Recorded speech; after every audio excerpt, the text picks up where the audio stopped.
Good morning mga ka-iBender. So for today's video guys, among TV guys nadaot na. 2 years ago guys napalit na ako ni sa SM Lanang, pero gipadtuan ako og taga MCOR technician kay para iyang i-check og iyang ayuhon. Ang nahitabo ani guys, blackout lang siya pero naay sounds. So ingon nila base daw backlight or panel board. Pero upon checking niya is LCD ang sira. For the meantime, siya gisok-sok na papel guys para lang mo andar guys. So nakita niyo sa video guys, so gi-check niya kung asa banda ang sira, asa na part kay duha man gud daw na hati ba.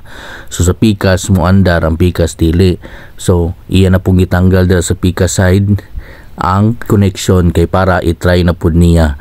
So ayan guys, tanawan nato siya guys ha. Iyang i-check guys kung sa pikas connection na pod is mo andar na pod. So iyang gitanggal o iyang gibalik ang connection.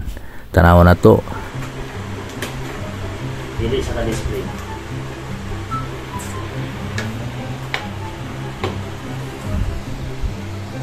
Ayan guys, so makita ninyo sira siya, dili siya mo andar tanan. Anyway guys, dawat-dawat na lang kita ni guys. Kay pag appliances madaot, wala na dyan na guys. Mura ra nagkuan guys, bagugma. Kung wala na gyud mo, ayaw na gyud ipilit guys. Kay lisod na kayong babalik. Uy, may hugot. Ha ha ha ha ha. Ani na lang jud guys. Tawa-tawa na lang tani kay wa man gyud tay mabuhat na ni guys, di ba? Kung sa mo natong buhaton, alangan ta maghilak ta. Ana man jud na tanan butang mga daot man gyud.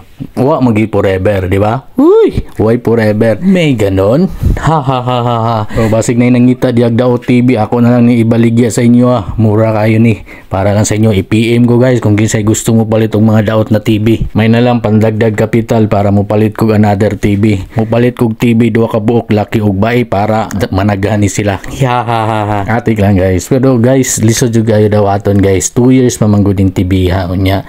Bag-o ba jud siya but year 2022 model ba ni siya unya karon na daot na dayon.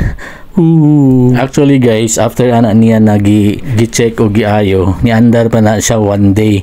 After 1 day, wala na gyud siya, ni give up na gyud ang TV guys.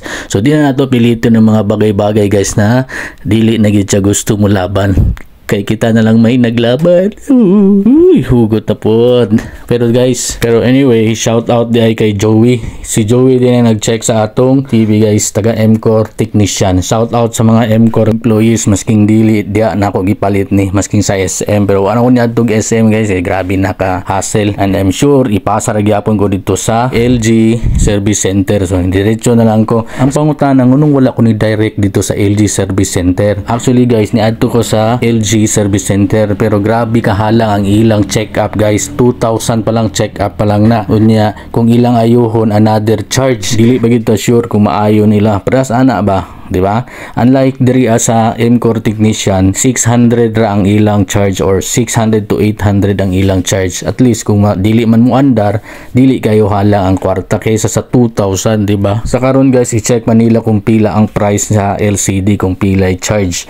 Pero murag dili na gid siguro kung palit guys kay direct TV na lang gid atong paliton para di na ta mag-uol basig masira na pod puhon. Cellphone na lang gitaan kung gusto ta mo tanaw og Batang Quiapo or unsay mga palabas dira ang Netflix di na ta kita. Okay, diri na lang tataman guys. Bye-bye.